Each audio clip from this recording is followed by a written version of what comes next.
Yo guy, once again this is Patrick, na kwenye hii video ya leo nakwenda kuintroduce na profile ambayo inaitwa FundNext, na hapa unavyoona kwenye dashboard ni moja ya account zao ambazo wanaziprovide. Na ukiangalia hapa unaweza kuona kuna Stellar Step 2 Challenge, na kuna Stellar 1 Step, na kuna Stellar Lite na Instant Stellar. So kwa mimi binafsi nimechukua hii account ya Stellar Lite ambayo nimenunua account ya 5k ambayo ni $5,000 kwa thamani ya $32.99. So once unataka kuinunua hii account unatakiwa kuget the plan. So kabla hujanunua lazima kwanza uelewe mipangilio yao na sheria zao ambazo zipo kwenye hii profile, kwamba phase 1 profit target, kwamba kwenye hizi $5,000 kwenye phase 1 inatakiwa ufikishe 8%. 8% ni sawasawa na $400. Yeah, you get it? So ikiwa umebuy hii account inatakiwa ufikishe $400 ili phase 1 uwe umepass. Na ukifanikishwa kupass kwenye hii account inakuwa ya kwako, kwamba wanakupa live account kama utaweza kuqualify target zao. Na target ya pili kama unaweza kujionea hapa ni 4%. 4% ya $5,000 ni $200. Ikiwa wewe ni trader, una strategy, una risk management nzuri, nadhani hii ni kitu kizuri kwako. So kama unaweza kuona hapo, maximum loss limit ni kwamba kwenye hizi $5,000 trade unavyoweza weka risk management yako, lakini ukifikisha loss ya 400%, maana yake hii account itakuwa breached, itakuwa blow up. So utapaswa kulipia tena. Na daily loss limit kwamba kwa siku ukitrade loss yako isizidi $200. Maana yake ikizidi $200 account itakuwa paused kwa muda, masaa ya refresh yakitimia account itafunguliwa tena. Kwa maana ukipata loss ya 200 kwa siku utazuiliwa kutrade mpaka siku inayofuata. Na wanaruhusu news trading, na ukipata profit unachukua profit yako kwa 95%.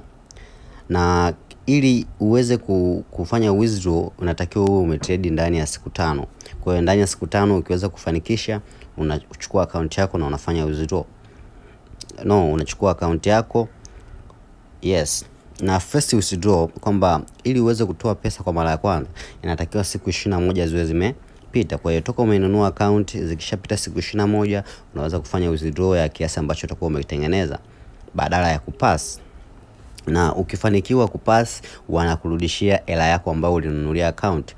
Yeah guys, this is FundNext. So ikiwa unataka kuinunua hii account una click kwenye buy, then unachagua unatumia neno gani, MT4, MT5, unatumia kwenye upande wa swap kwamba fees zako watakuwa nakata kwenye trading zako au kama hivyo. Kwa ukishataka kununua una click kwenye agree the terms, una click get started. Ukiklik get started wao watakudirect moja kwa moja unataka kulipia kwa kupitia mfumo gani. Unaweza kulipia bank, Apple Pay, PayPal au crypto. Kwa mimi nilitumia crypto. Ukiklik kwenye crypto wenyewe watakudirect tena moja kwa moja, watakuletea hapo kiasi ambacho unatakiwa kulipia. Utaandika namba yako ya simu, email, jina lako, then utapay, ambapo watakupa wallet ambao utaenda kuingia kwenye account yako ya crypto, utalipia kupitia hii wallet ambao watakupa hapa. So anyway, kwa mimi tayari nilikuwa nishalipia na nikawa na account tayari. Na account hii nilianza kuitrade nadhani kwenye tarehe 8 hivi. Yes, nililipia kitu kama tarehe 8. Yeah. Ilikuwa ni tarehe 14. Ilikuwa tarehe 14, na kama unaweza kuona hapa nilianza kufanya trading zangu na hadi sasa na drawdown ya 1.72 sawa sana $85.81. Kwamba hii ni account 5,000 kama unaweza kujionea hapa kuna 4,914.19 balance, na loss ni 85.81 ambayo ni sawa sawa na 1.72. Kwa hiyo kwenye hii loss nikifikisha 400 account hii inakuwa nimeipoteza. So hadi sasa nina siku 4 za kutrade, na hapa chini wamekuwekea vipengele vyao kwamba daily loss limit ni 400 na mimi sasa nipo kwenye 85 hapo, na maximum loss limit ni 400 kama unavyoweza kujionea hapo, na minimum trading days ni siku 5, na profit target hii ni phase 1 guys. Niko kwenye phase 1 na kama unavyoweza kuona hapa target yangu natakiwa nifikishe $400 profit, lakini kwa sasa nipo kwenye 85 loss. So nataka kukuelezea kwamba imekuwaje mpaka nafikia kwenye hii loss ya $85. So let's go into it. Nilikuwa nimejiandaa kufanya hii trading na nilikuwa na setup zangu ambayo nimeiandaa. Yeah, let's check in. Yes, it open up. Kama unaweza kuona hapa ni sehemu ambapo utakuwa unaona pair zako, lakini kwa sasa soko limefungwa, kwa hiyo hakuna movement yoyote ambayo inatokea. Hapa ni sehemu ya chart, kama unaweza kuona hii ilikuwa ni gold nilifungua, lakini soko limefungwa kwa saizi, kwa hiyo there is no movement here. So ukija kwenye trade kama unaweza kuona na trade ambazo bado ziko active, lakini kwa sasa soko limefungwa. Kama hii gold ina profit ya $26 ambapo niliingia kwenye 4224 na sasa price iko kwenye 4250.31, na stop loss yangu nilikuwa nimeweka kwenye, baada ya kuingia nadhani ka adjust kidogo nikawa nimeisogeza hadi kwenye 4230. In case itashuka nadhani nitakuwa nimeokoa some dollars kidogo hapo, na take profit yangu nimeweka kwenye 4400. Yeah. Na ukija upande wa pili kuna hii pair ya Euro JPY nimeingia order 2. Nadhani hii pair ndio kitu cha muhimu sana ambacho nimeamua kufanya hii video ili niweze kushare na wewe ili uweze kuelewa kitu kwamba kwenye hii pair nilikuwa nimefanya analysis yangu. Yes, nataka nikupeleke kidogo kwenye trading view ili uweze kujionea nini kilikuwa kimetokea. So kwenye hii pair kama unaweza kuona hili ni Euro JPY na nilikuwa nimeifanyia analysis kama hivi, kwamba nilikuwa hii ni time frame ya 4 hour time frame. Hii ni time frame ya 4 hour. So mimi nadhani nilikuwa nimefika kwenye time frame ya 1 hour. Hii ilikuwa ni time frame ya 1 hour ambapo mimi nilikuwa nimeona hapa kuna break of structure. Kama unaweza kujionea hapa nilikuwa nimeweza kuona kuna break of structure. Yes. Hapa ili break hapa. Baada ya kubreak hapo nadhani market ilikaja ikalitest huku juu. Kama unaweza kujionea market ikaja ikatesti zone hii hapa juu kwa ajili ya kuendelea kushuka chini. So baadaye nikaja nikaona tena kuna break of structure hapa, nikawa nimeweka zone yangu hii ambayo imekuwa breaked. Yes. Kwa hiyo nilikawa nimepata entry yangu katika hii zone ya 176.45 hadi 47. Kwa hiyo nikawa nimetarajia entry yangu iwe kwenye hili eneo, lakini nilivyofika kucheki siku ya market ambayo ilikuwa ishagusa hapo, hii entry niliikosa kwa sababu target yangu mimi niliweka kwenye 45 mpaka 47, lakini market ilivyofika ilikuwa haijaweza kugusa kutokana labda na vitu fanya vya kwenye MT4. Kwa hiyo hii entry hapa unavyoiona hapa, hii entry mimi niliikosa. Baada ya kuikosa entry nikawa nimesubiri kuangalia market itakuja kuplay out vipi. Kwa hiyo baada ya kwenda nikawa nimeingia hii market kwenye sehemu ya 176.10 hapa. Yes, ilikuwa ni hapa nikaingia hii baada ya kuona market iko kwenye zone kama inashuka na nikuona hii wiki, lakini kilichotokea market ikafika hadi hapa ikawa imeanza kutengeneza consolidation. Kama unaweza kuona consolidation hii zone, kwa market ilikuwa inacheza inakuja kubounce hapa.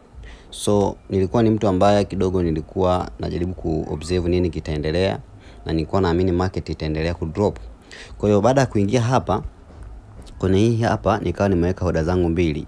Kuna hii ambayo niliweka kwenye 176.10 na nyingine nikaweka 176.5, lakini market ikawa ina consolidate inashuka chini na kupandisha juu.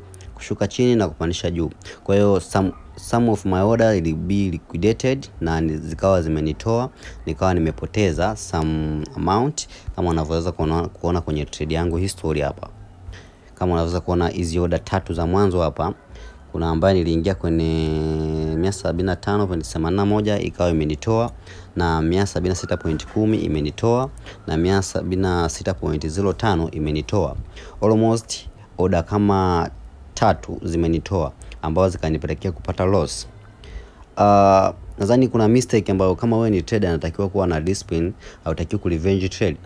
Nilipanic kwa sababu nilikuwa nimemiss entry nzuri ya kwenye hii zone.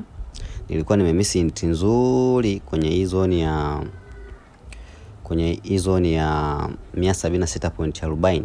Kwa hiyo nikawa nimepanic kusema hii entry tayari nimeikosa. Ili mradi niweze kupata some profit, nikajikuta naingia kwenye gold ambayo ikanipiga tena $10. Kama unavyoweza kujionea hapa, gold ikanipa loss ya $10. Okay, bado nikaendelea, nikarudi kuibuy tena Euro JPY kwenye 173 nikiamini kwamba itaenda juu zaidi, lakini kama uliweza kuona hapa, market ilikuwa inaenda kwenye consolidation. Kwa hiyo market ilikuwa inacheza ili eneo, ilifika hadi kwenye 133 hapa, nikabuy, ikanitoa tena chini. Kwa hiyo nikasema ngoja kwanza nitulie. Baada ya kutulia, nikapata tena zone nzuri ambayo nilitakiwa kubuy, nikabuy.